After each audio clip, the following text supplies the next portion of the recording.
들어가기 앞서서 그러고 보면 사실 그러한 창의성과 융합이라고 하는 것이 뭔가 현실에서 바로 적용을 해야겠다라고 하는 어떤 가장 큰 에너지는 제 경험상 절박함이 아니었나. 기존의 방법으로서 해서는 절대 안 될 것 같다라고 하는 어떤 벽에 부닥쳤을 때 그때 뭔가 다른 것, 새로운 것을 할 수밖에 없는 위치가 되고 그 절박함이 뭔가 다른 것을 하도록 저에게 에너지를 불어 넣어주지 않았나 이런 생각을 합니다. 그 절박함은 꼭 저만의 거는 아니었고요. EBS는 2000년대 초반부터 딱딱한 말로 채널 이미지 제고라고 하죠. 그런 이유로 여러 가지 시도를 했던 중에 사람들이 채널을 돌리는 시간에 눈길을 확 잡을 수 있는 무언가를 만들자라고 해서 그 출발이 지지채널 2라고 보시면 됩니다. 제가 그 첫 기획을 맡게 됐어요. 물론 이제 이 프로그램의 기획 의도는 이미 어떻게 보면은 제가 했다기보다는 EBS의 오랜 수건이었죠. 채널 제고라는. 제게 이제 맡겨진 거는 그럼 구체적으로 어떻게 할 것인가. 일반적으로 재미있다라고 하는 거는 형식과 내용 둘 다를 같은 결, 의미는 또 같은 결로 하는데 지금 EBS가 말 그대로 채널 이미지를 제고하려면 이런 모순된 상황을 극복을 해야 되는 겁니다. 근데 그게 제 앞에 떨어진 거죠. 어떻게 해야 할까? 근데 운명인 건지 아까 잠깐 처음에 우리 아나운서님께서 저를 소개해 주셨을 때 제가 짧게 답변을 했지만 저는 원래 영화 감독과 같은 픽션 쪽에 되게 관심이 많았던 사람이고 제가 다큐멘터리를 만들 거라고는 꿈에도 생각하지 못했던 그러니까 어떻게 보면은 저는 재미라고 하는 쪽에 있어서 물론 의미를 무시하는 건 아니지만 상당히 관심이 많던 사람이고 제가 재미라고 생각했던 많은 벤치마킹 대상으로 생각하거나 레퍼런스라고 했던 많은 영상들은 주로 광고라든지 CF죠. 그다음에 여러분 이제 익숙하시지만 영화 예고편도 일종의 하나의 장르 비슷하게 존재합니다. 영화 예고편 그리고 뮤직비디오 같은 그런 포맷들은 내용을 떠나서 그 형식 자체가 사람들의 시선을 잡아끌고 뭔가 채널을 그 유지시키는 그러니까 집중력을 갖게 만드는 힘을 갖고 있죠. 그래서 옳거니 그러면 의미는 두고 형식을 이쪽으로 바꿔보자라고 해서 제 나름대로 이런저런 것들을 벤치마킹하고 섞고 여러 가지 레퍼런스들을 참조해서 만들어낸 게 저 포맷입니다.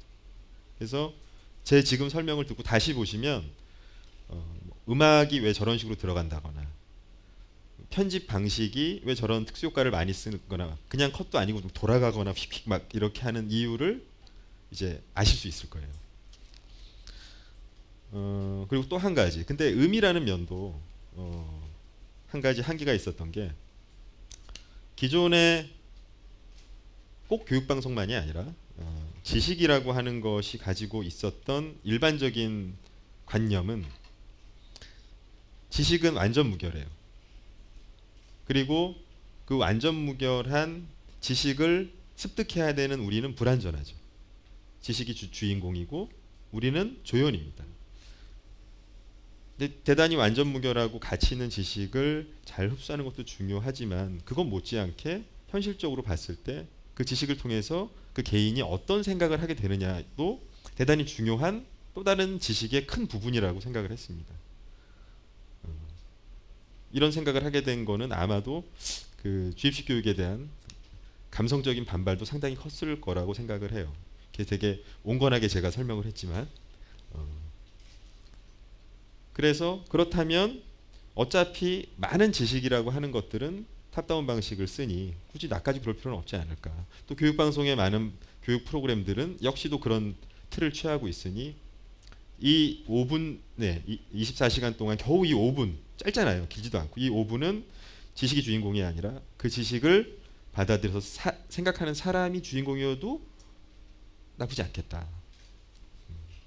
그래서 지식 채널의 슬로건은 생각하는 힘이라고 결정짓게 됩니다.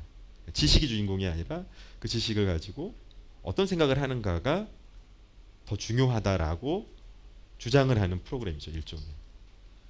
그래서 그렇게 보면은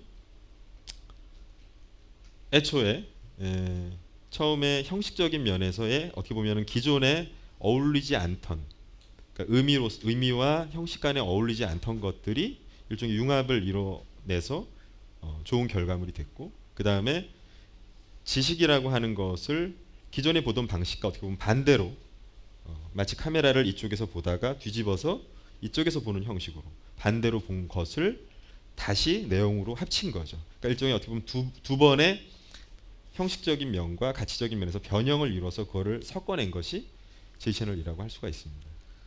근데 이제 보통 많은 분들이 그렇게 물어보세요. 카테고리를 어떻게 만들고 시작하셨어요? 그런데 J채널은 카테고리를 안 만들고 시작했습니다.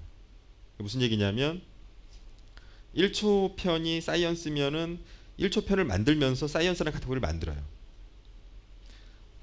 두 번째 아이템 A를 해서 어떤 걸 하기로 결정하면 그거에 맞는 카테고리를 또 만들어요. 있으면 예전 거 쓰고 없으면 새로 만들고. 그래서 편수가 늘어가면서 카테고리를 만드는 거죠. 이게 뭘 의미하냐면 기존의 프로그램을 만드는 방식이 연역적이라면 어떤 큰 범주를 정하고 그 다음에 이런 방향으로 가자라고 하면 그 방향 안에서 작가나 스태프들이 뭔가를 찾아서 만든다면 J채널은 반대입니다. 하고 싶은 걸 하는 거예요, 작가가. 아이템을 아무런 제한도 두지 않고 그냥 하고 싶은 걸 하는 거예요. 그러니까 제가 뭐 이렇게 얘기하니까 그래도 뭐 어느 정도 뭐는 있겠지. 아무것도 없어, 정말로. 발가락 때 이렇게 갖고 와도 상관없어요. 비듬 상관없습니다. 말도 안 되는 걸 갖고 와도 상관없어요. 하지만 일단 그것이 얼마만큼의 의미와 재미를 줄 수 있는가의 검증 과정은 거치죠. 하지만 일단 맨 처음 그 출발은 아무런 제한도 두지 않아요. 그러다 보니까 작가들이 자기가 처음에 생각하는 아이디어, 다른 말로 창의력이 되겠죠. 창의력에 대해서 어떠한 제한도 받지 않고 일단 첫 출발을 하는 겁니다. 근데 처음에는 이런 방식이 대단히 어색했어요.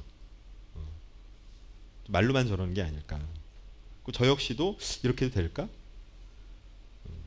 근데 재밌는 건 그러한 걱정이 그 첫 아이디어를 가져와서 서로 이야기를 나눌 때 자연스럽게 브레인스토밍으로 이어지더라고요.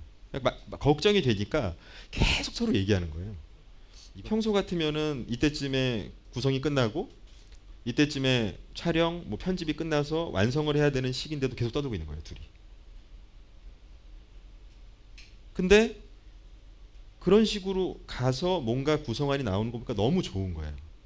맨 처음에 우리가 이렇게 가자 저렇게 가자라고 했다면 도저히 나올 수 없는 기상천외한 아이디어, 다양한 관점, 다양한 시각들. 와, 이걸 이렇게도 볼 수 있구나. 서로 놀라요, 같이 얘기하면서. 아, 우리 천재인가 봐. 근데 천재가 아니라 그게 일종의 창의력이 두 사람의 창의력이 만나서 융합되어지는 과정, 시너지 효과가 나는 거죠. 그래서 이거다 싶어서 그 다음부터 개편이 돼서 편성이 바뀔 때마다 제가 가장 열심히 했던 노력은 제작비를 올리는 거였습니다. 왜냐하면 그래서 작가 수를 늘리려고. 제가 있을 때는 작가가 6 정도 됐으니까 한 작가당 적어도 한 편에 대해서 고민할 수 있는 시간이 6주 정도 되는 거죠. 겨우 5분을 가지고. 그러다 보니까 정말 충분히 그리고 끝까지 되게 어떠한 어디로 튈까에 대해서 지금 빨리 결론 짓지 않으면 이건 안 돼, 이런 두려움 없이 끝까지 가는 거죠. 그리고 서로 대화하는 과정에서 수없이 많은 뒤집어짐이 일어나도 그거를 충분히 수용할 수 있는 여유도 생겼습니다.